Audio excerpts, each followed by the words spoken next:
Francis here with These Four Walls. Yo, what's happening, internet world? Sup? Did you say sup? Sup? Sup? Sup? Sup, blokes? Just a quick intro, like, who are you guys, like individually, and tell us a bit about These Four Walls. I'm Steve. I sing and play guitar for These Four Walls. I'm Brad. I play the drums. For These Four Walls? These Four Walls. Yeah, so we're both in the same band. Yeah. We came together. Yeah, about These Four Walls. Look, we're a hard rock band. There's not really any other way to put it. We're full of energy, full of beans, and we kind of spill our guts on the stage and don't really leave anything behind. That's kind of the best way I can sum it up. Yeah. That's a good way of putting it. That's what I think as well. Yeah, oh, good. That's cool. That's it. We wrote that down together earlier, actually. Something I prepared earlier. That's it. So, how did These Four Walls begin? Yeah. Well, as a group, These Four Walls started in a garage in Glenfield, and we started literally just writing demos with me singing into a windsock made out of Gray's mum's pantyhose, and that's your mum too. Look at that. How awkward. That's good. We'll go with this one. We just started as a North Shore band, into just band competitions, all that kind of stuff. Many evolutions later, we've had member changes, we've had style changes to a degree as well. But here we are. We kind of started as any band started. We wanted to, see how far we could go, and we're still pumping our way down the road. It's good. Yeah. I joined in 2007, so since I joined, it's been just onwards and upwards. We've done 2 albums, so many music videos, I've kind of lost count. You moved to Australia. It's been crazy. It's been a long road. So 7 years for me, 10 years for Steve. Long time. But These Four Walls really began once Brad was in the band. We were a band, and look, admittedly, we worked really hard for a 3-year period. But there was a point in 2007 where we got a grant by NZ On Air to do a video for a song called Walk Away, and that was Brad's induction into the band. With that, he recorded the song for us, and obviously from that point on, was in the band, and that really was the starting point for These Four Walls. On paper, that's the year for me. Yeah. That's when people who weren't friends of ours started to hear about. So you said you moved to Australia. Yep. Was that 2012, 2013? 2012. 2012? No, 13. What year We've is been it? there a year and a half. Yeah. Okay. Yeah. So Marchish. Yeah. Some year. Yeah. 13. How's that going for you guys? Good. Look, we love it. It's a change. It's something different. It's something new. The really fun thing for me personally is that we are literally starting again. We're doing a hard slog. We're doing support acts. We're doing whatever will come our way. We'll take it. And it's cool. We're bringing a polished, I don't want to say veteran, but we've been around for a while. We've played a lot of shows, and we're bringing something new to the table over there that they haven't seen yet, which is great. So the snowball's forming. It's never an overnight thing, but it's cool, man. We're digging it. And it really makes us appreciate it when we come home as well and play. Some shows to a big crowd that knows our stuff. That's it. This is why we do it, and then we go over there and show some new people. Nothing burns a fire more than seeing even one person singing along. It's just gets you going. So it's beautiful to come home and see family and see friends and see that. Awesome. Because as an established band here, how hard was that decision to go to Australia and sort of start again? Well, we were established here, but we kind of had plateaued. Okay. We put 3 songs in a row on radio that weren't getting airplay here, and it didn't look like that was going to change anytime soon. And we saw bands like Carnival, Dear Leader Circus, who are similarly don't really get a lot of airplay in Australia, but make a career out of it. Yeah. And it's just such a bigger country. There's a lot more opportunities. We just thought, fuck it, let's just have a go. Have a punt. That's it. Yeah. So the decision itself wasn't hard. We needed to take a step. Otherwise, we literally would have got to a point where we were just treading water for the sake of treading water. Okay. And that was what we wanted to do. We wanted to take a step up and see where we can go, and that was what pushed it. Yeah, sweet. Would you recommend it to other bands? That are wanting to take that next step, like you guys? It's band by band situation. Truly, you have to be at a certain level. There's no point just going for the sake of it. It's not like some golden land of opportunity where everything's different. It's just as hard to make it there as it is here. There's just potentially more of a payoff because there's more people. And it's like, I mean, you can look back on the history of bands that have moved and you know, some of them are absolutely wonderful, successful stories, and some of them are not so successful stories, you know. We hope to be one of those successful stories, but it's not hard. It's not an easy thing to do. Like, I mean, you shift your life, you know, it's the whole thing. The whole thing moves, and everything has to come with it, or it doesn't, you know. And that's kind of where we are today. So yeah, because you guys have recently gone through a few lineup changes. Chris leaving for family sort of reasons. Of course, and now Gray recently parting. How do you guys go about filling their roles?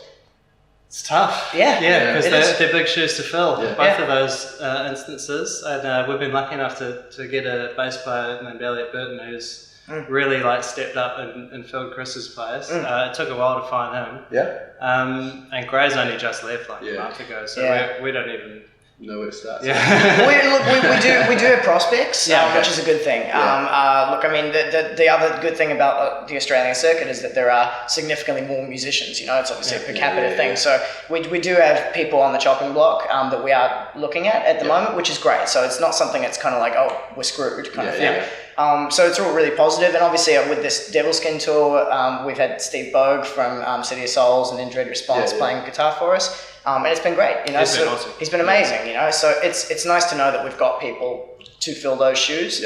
But yeah, look, I mean, for me, like the biggest thing is personality, because I mean we're friends and we're brothers, you know. We're a group of musicians that play, and that's it, man. Like I mean, it's a tough thing to find. I mean, we've spent 7 years, the four of us, in a van together, driving up and down the country, back and forth, you know. And I mean, to find someone that melds not only musically but also, you know, actually as an emotional thing, that's a tough thing to find. We found it in Elliot, and I'm sure we'll find it for Gray as well. Because how did you guys find Elliot? Like, was there a sort of audition process, or was this sort of through friends? He came to us actually. When we announced that we had a space to fill, he popped up, and he was just the right guy. Sweet. Just sort of slotted in. Genuinely the right guy. It's one of those magical moments where you're in the jam shed and play it, and you get halfway through the first song and you know it. You know? So it was good. It was great. Well, if I am the one you call a passenger on your ride, I'm more than happy. So you guys have released 2 albums so far, with Downfalls and Empire and Living to Right the End. From those albums, what would be your sort of favourite songs to listen to and perform? Changes all the time for me. It really does. It really does. It depends what I'm feeling like. It used to be Beautiful off the new album. I don't know. It really does change. Like, I love Rain. It's just got such a big, heavy groove on it. And just playing some of the old stuff. Sometimes when you've been like doing new stuff all the time, then going back to the old stuff's really refreshing because it just feels like a second skin. Absolutely. I don't know. It's look, it is a hard one. I'm just going to think. I think energy-wise, I think my favourite song to perform would be Beautiful, just because it's just got moments that you just let everything go and doesn't, like, for me personally, I've got one chord to play for like half of the song, so I can just let go and just But we've recently brought into the set this time around what the secret track, Very Sign of the Times, off of Downfalls and Empire, called BFF, that doesn't actually have a title on there, but it's we've been starting the set with that, and it's been cool. I've been enjoying performing that because it's kind of a bit of a vocal wank off. It's quite cool. And it lets me kind of be a little energetic with it and get emotional. But I think probably to listen to would be From Cover to Cover as a song, which is the last song second to last song on Living to Right the End. That's my personal song, you know. It means a lot to me, and it just came out really well with the recording. It's exactly how it went from here to the recording. It was cool. Because does that change much? Like when you sort of picture a song and then you play it as a band, then you record it, sort of comes out different. Sometimes it changes a lot. Passenger didn't even have when we went in with the demo phase. It was just in the solo. Chords. It was just there. Sort of like the iconic bit of the song. Exactly. You know, it's like, producer Matt was just like, "You guys are idiots." Like, it's right there. It's like, oh right, it is. It wasn't even there. It was how the solo started, and then he's just like, just force that in there, keep it going. No, things change a lot. You know, you do as much as you can in pre-production, but it's things change by the feeling as well. In those final moments going to record it. Definitely. Cool. Where am I? So the song Passenger, it got massive support from rock radio here. Well, you know. It got support from rock radio here. Yeah. How important do you think it is to get your music on the radio, or like rock music? It's the best thing you can do in this country, especially. Okay. It's the number one way to reach people. And the songs that we have had good success with, probably Sweet December and Lay It Out, most of all, it's been huge for us. Like, really big. That's kind of why we are where we are now. Definitely. Yeah. Yeah, the radio's massive. Doesn't matter where you are in the world. I mean, without, there was a time when we first kicked off when you had things like MySpace and stuff like that, which actually boosted bands to a degree where there was their own personal radio station where people could accidentally stumble on it and all that kind of stuff. Doesn't exist so much anymore, that natural growth. So whatever radio is playing is just destined to kind of be what's listened to, which is cool. Like, I mean, they're supportive as, like, we're on tour with Silence the City at the moment, and they're thrashing their stuff, and that's wicked, because, I mean, they're great kids, and I say kids, they're great guys, they're absolutely amazing. And look, I mean, because of radio, they're getting really, really awesome gigs and really awesome tours, and they deserve the hell out of it. So it's really important. Just keep sending those demos. Keep sending them over and over and over again, and then bang, if it happens, it happens. Do you think it's important to almost tailor a song towards radio? We've never done that. You have to be aware that they'll only play a certain type of song, so there's no point throwing like a 6-minute instrumental track at them. It's just not going to happen. But no, we've never gone out purposefully to write radio songs. We just pick the ones that we think will fit best, and sometimes we're right and sometimes we're not so right. But with Walk Away is a 5-minute song. We had to literally cut the entire solo to get it played on radio. So I mean, you do have to a degree, tailor and shape a song, put a package forward for them. But look, I mean, as far as writing it is concerned, we've never really had that in mind. It's just how the songs come out. You just think, we'll flick this one up. That's it. It feels right, Cool. So I've heard a few new songs from you guys live. So I got to ask, how's the new stuff coming?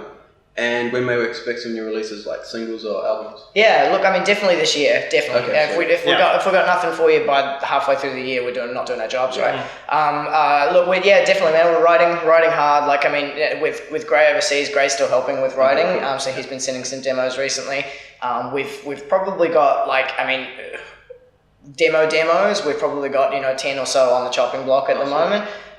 With 3 proper ones that are kind of ready to go that we've been kind of road testing here and there. But it's exciting. It's cool to be back into the writing phase, because there's some definitely new evolutions and changes just from all of us internally as well. Like we've had so many life changes that the song styles are kind of coming out a little bit different and a bit zany as well, which is cool. It's different music that you're sort of listening to as well. A little bit. I mean, just trying to make sure we don't repeat ourselves too much.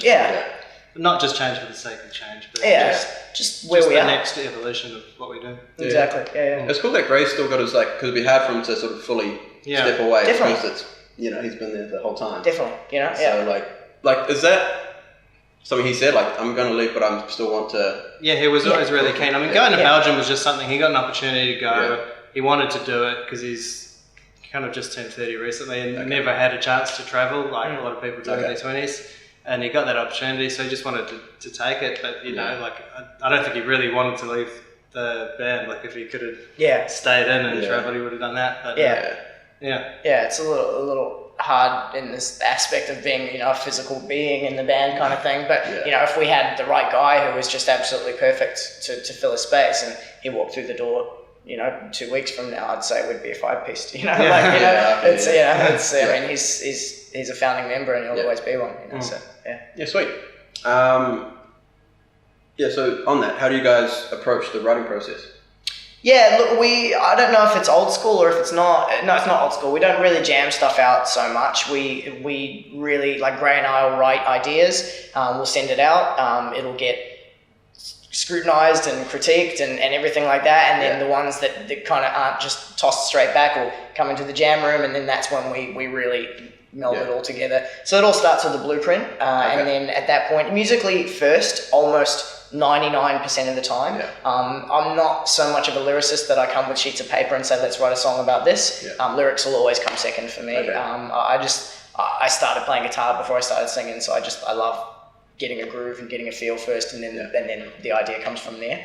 But yeah, blueprint and then full on jam, and then we just tear it apart, put it back together, tear it apart, put it back together, and the song will probably have, like, there's a song called Brains, which we've been playing on our last few Auckland shows, and that's probably been rewritten about 6 times now, you know, little moments, you know, just because we'll see what works and what doesn't, and so we're pretty hard on ourselves, to be honest.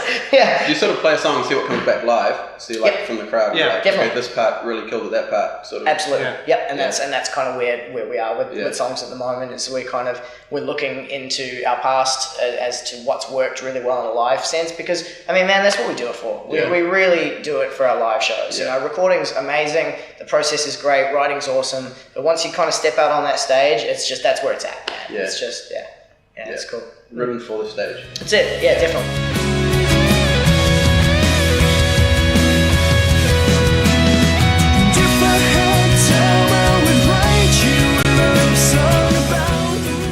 You guys have got an incredibly powerful live show.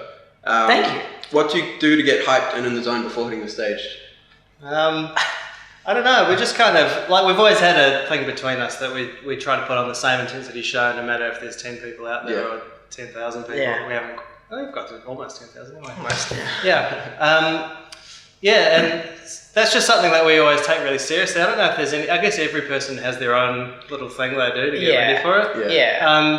I usually hibernate and find somewhere dark and quiet to hide, and not for any reason other than myself going, I don't think I can do it tonight, and then get out there and do it anyway. But for me, it doesn't really hit me till I get on the stage and the people are there, and you get some response, and then that's when it starts to kind of kick in.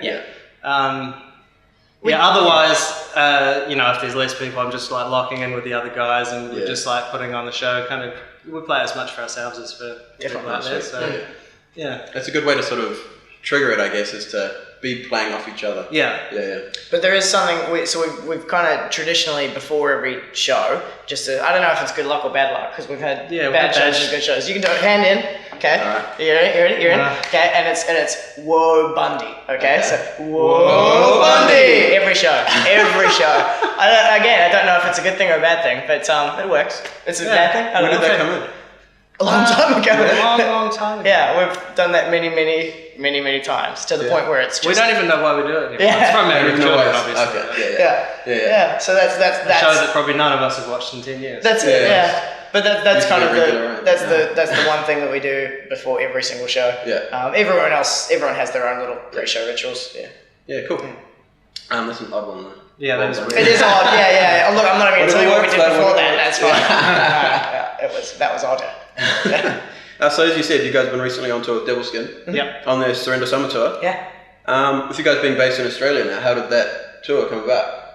Well, we kind of know the management. We've done a few other shows that they've been a part of. So I've got the same manager as Lines for our Blacklist. They kind of just said, look, we want you to come do this tour. Will you be in Auckland around that time? And we're like, you can be. You can be. That was the answer. Exactly. Yeah, we will be. We've been looking at what Devil's going to be doing from over here. Their kind of rise has happened while we've been overseas, but it's been very obvious that it has been happening and that there's something going on there. So we were really keen to be a part of it. Do you guys sort of feel it, their rise creeping over to Australia as well? Have you noticed, Devilskin sort of coming over there? They've been playing over there for a few kind of more industry shows. They did a little East Coast tour, which went, after speaking to them, went really well. We couldn't make any of the shows, but it was apparently went great, you know. Okay. And look, I mean, they're purely destined for big things, you know. I just think it's just going to be something's magical there, and something's just going to happen real massive pretty soon, because they work hard. They're a hard working unit, you know. So you would have noticed they got some pretty hardcore fans. Yeah. How was it supporting them and trying to sort of win over those crowds and warm them up for what was coming? Dude, I loved it. Amazing. It's great. They were a rock and roll crowd, man, and we gave them a rock and roll show, and they loved it. You know, it was cool. We had them breathing fire before Devilskin came on. It was cool. Our bands are pretty similar in the kind of music we play, so we kind of knew what set to put together to really get them worked up. And it's been great. It's been really positive. It's been killer. Because did you guys see you through in the Black Sabbath Yeah. Was that something you guys did before, or We've done it a few times Yeah. since about 2011. I think was the first time we pulled that out. Yeah. We did it when we toured with Disturbed, and it went really well. Yeah. There, and we kind of did figure similar type of crowd, like heavy rock kind of people. So we just thought we'd pull that one out, and it's been killing it. It's been killing. So it's one that everyone will know. Oh yeah. It's everyone. It's a song everyone knows, but half of the people know the lyrics and half of them don't. But everyone will sing it anyway. It's one of those ones like that kind of thing.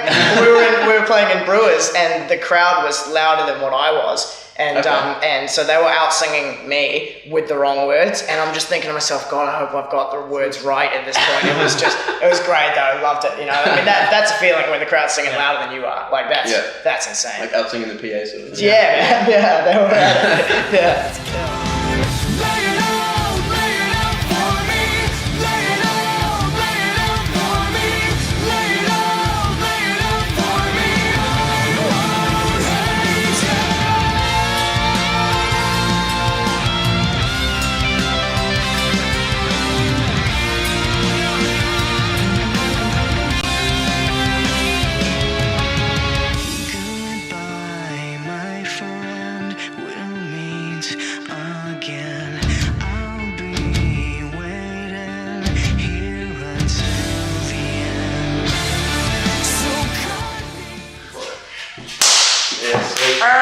Get into it. We did those.